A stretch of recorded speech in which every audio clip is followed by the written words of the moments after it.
حاجتين اوعى تعملهم في اللي باقي من رمضان مهما كان مستواك من اول الشهر لغايه دلوقتي، سواء كنت الحائز على جائزه العبد المثالي الذي لا يفوت اي فرد ويقيم الليل من اوله لاخره وختم القران 93 مره، او كنت فارش قدامك اللوح والمخططات بتخترع لنا ذنوب جديده وبتحط مقادير كبائر هنسمع عنها لاول مره، عشان لو عملت الحاجتين دول هتلبس في الحيط. كل الباقي من رمضان باي باي.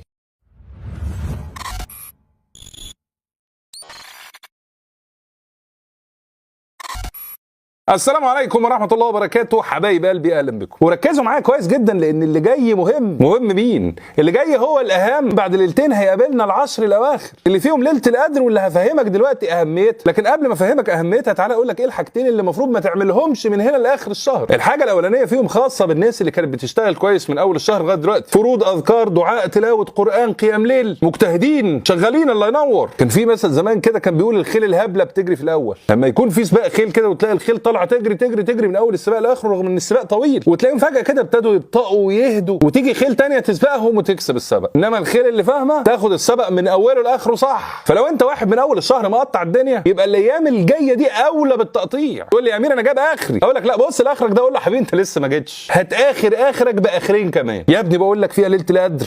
فالحاجه اللي لازم تعملها اوعى تغتر بعملك السابق واوعى تهدى في العمل اللي جاي. اما الحاجه الثانيه اللي اوعوا تعملوها في الايام اللي جايه دي موجهه للناس اللي كانوا منفضين مكبرين يكش كانوا بيعملوا ايه في الفتره اللي فاتت. هتقول لي يا امير انت مش عارف العك اللي كنت بعكه من اول الشهر، انا كنت مقيم على الذنوب والمعاصي، انا كنت بعمل وبسوي. هقول لك يا معلم لو كنت بتعبد البقدونس وجيت دلوقتي تتوب وتدخل الاسلام هقول لك يا اهلا وسهلا واسلمت في وقتك التمام. عندنا العشر الاواخر من رمضان، فما بالك وانت مسلم وموحد بالله لكن عندك ذنوب ومعاصي. فان ما كانش دلوقتي وقت التوبه والاجتهاد في العباده هيبقى امتى؟ هتقول لي يا امير ما فات اللي فات. يا عم ما فاتش، اسمع الكلام. بقول لك في ليله القدر، وتعالى اقول لكم ايه ليله القدر دي وايه اهميتها. صحيح النبي صلى الله عليه وسلم قال من صام رمضان ايمانا واحتسابا غفر له ما تقدم من ذنبه. هتقول لي يا امير انا صيامي كله كان ذنوب ومعاصي، واكيد زي ما انت قلت في الفيديو يا ان اجري هيقل ويمكن ما يبقاليش اجر، فيبقى فين ايمانا واحتسابا دي؟ اقول لك يا ابني اصبر يا حبيبي، ما هو قال صلى الله عليه وسلم ومن قام رمضان ايمانا واحتسابا غفر له ما تقدم من ذنبه. هتقول لي قام ايه؟ بقول لك يا امير ما صليتش من اول رمضان. هقول لك بقى خد دي، من قام ليله القدر ايمانا واحتسابا غفر له ما تقدم من ذنبه.